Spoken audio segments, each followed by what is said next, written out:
Howdy. So today we're going to look at Loki's new augment that came with Dante Unbound. It is called Damage Decoy. It makes it so that when you cast Decoy on an enemy, start over, it enables the ability to cast Decoy on an enemy, and when you do so, it makes it so enemies that attack your Decoy will receive 5 random status effects, and the damage that is done to them is reflected by and does fit 350% more damage. The status effects does not scale with any stat, though the damage reflected increase does scale with strength. So as you can see, I have Umbrella Intensify, making it at 504, and if I take that off, it's at 350 still. So it's very important to note that it does not work if you cast it on an no enemy, right? Like if you just do a normal decoy. So you can see if I cast a decoy right here, it performs as a normal decoy would do. So then if I cast on enemy though, it turns them into a decoy, and now you can see it'll start spreading the status effects as it's supposed to. Now, I tested this quite thoroughly, and from what I can tell, the damage reflected is not an elemental status type damage. It is considered true damage, meaning it ignores enemy armor.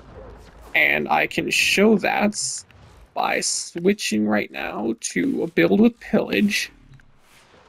So we'll reset the enemies. Oh wait, I'm gonna need energy for this. So I go in, I cast this. You can see 2488 is the main number you'll see the most. Any other number would be a different attack, or if they had status effects, but most of the main numbers, like a shot, will increase it.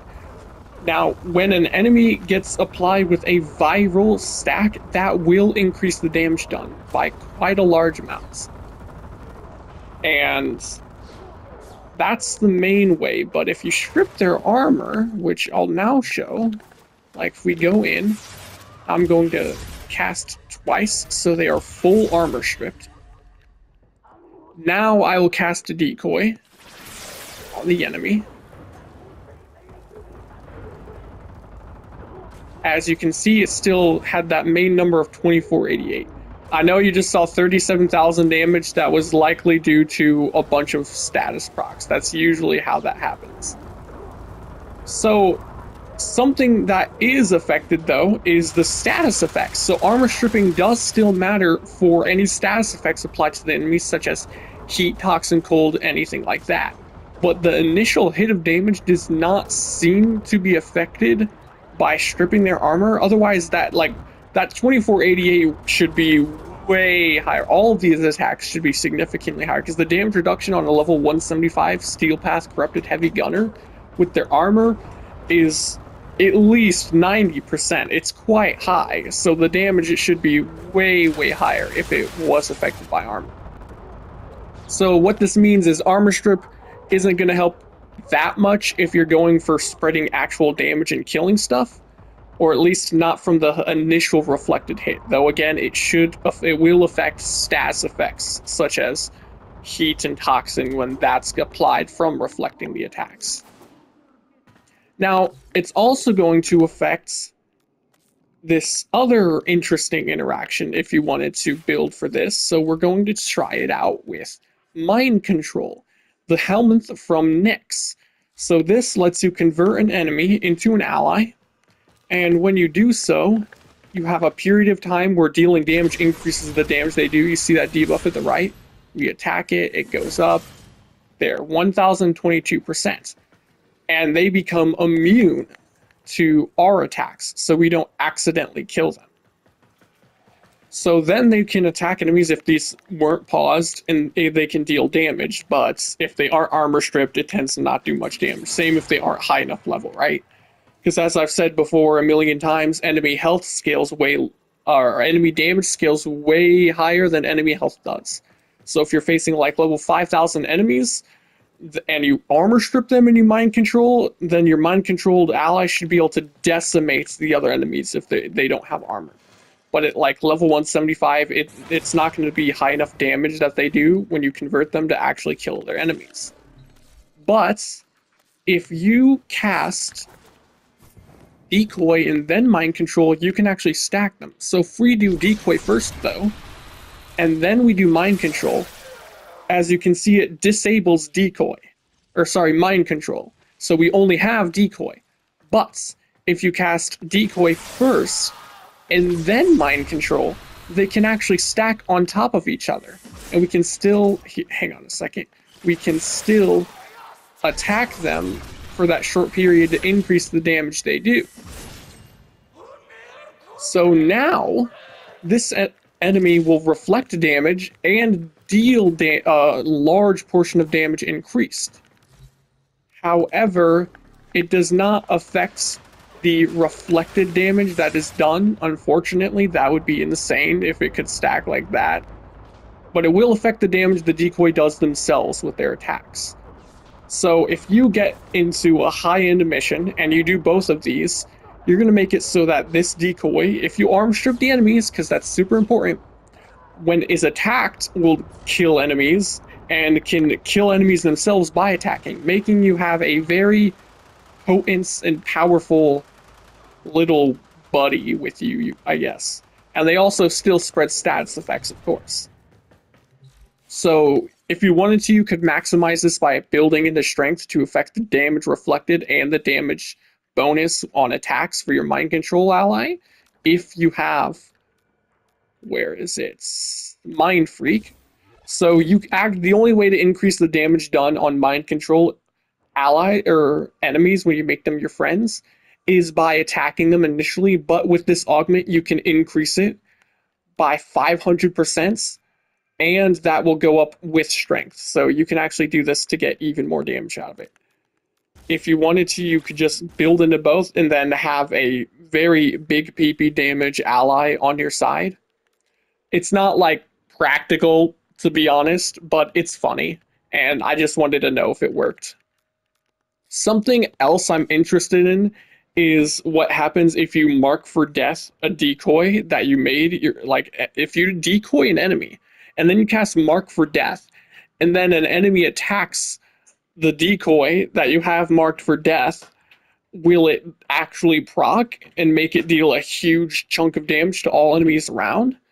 Because if that was the case, if you have an armor strip, then you just build all into range because it won't matter that you have low strength. If you're facing like level 5,000, 9,000 enemies, you could cast Decoy, cast Mark for Death, and then as soon as an enemy attacks them, it will nuke the entire room on its own. I think that could be a very interesting interaction. I unfortunately don't have enough bile to do that right now, because I am well out of resources. But at some point in the future, once I have enough resources, I'll test it, and then I'll add in a pinned comment what the results were for that.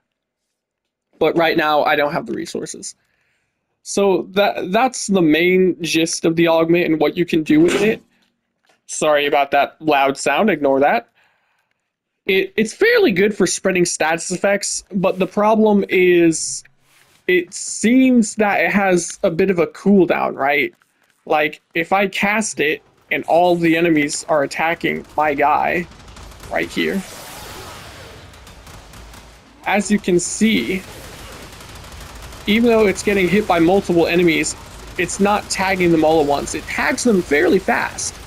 But if I had to guess, it probably has an inherent cooldown of like 1/10 of a second or something, which doesn't sound like a lot, but it can be a pretty big deal. For the most part, though, it's still pretty decent at spreading status effects.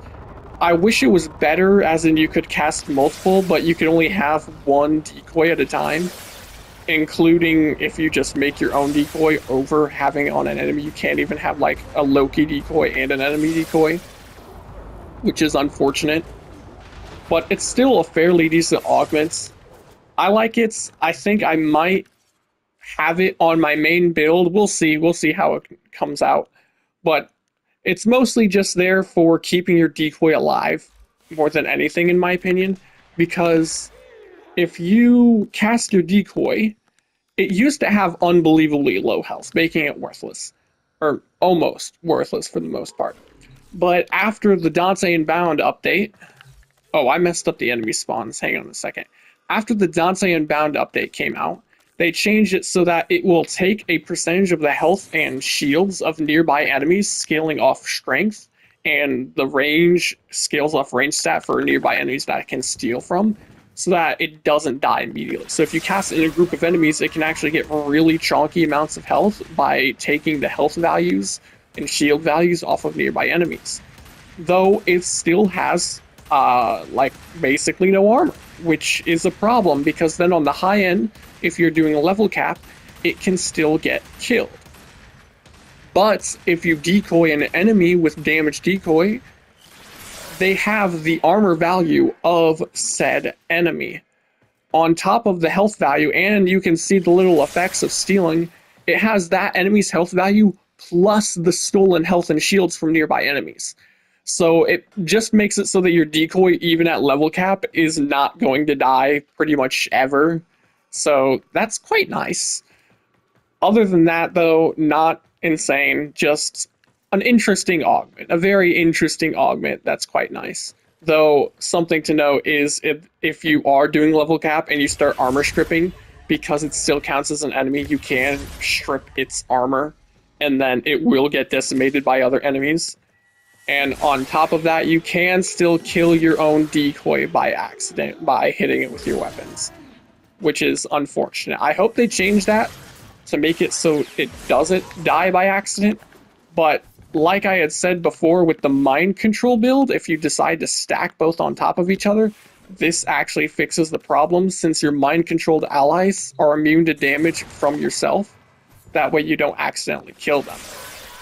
So we do that, wait for the period to end, and you can see that now we actually aren't able to kill it anymore. So it's nice to be able to pair the two together. Other than that, though, it's just alright. So hopefully you enjoyed. If you did, subscribe, like. If you didn't, dislike. Adios.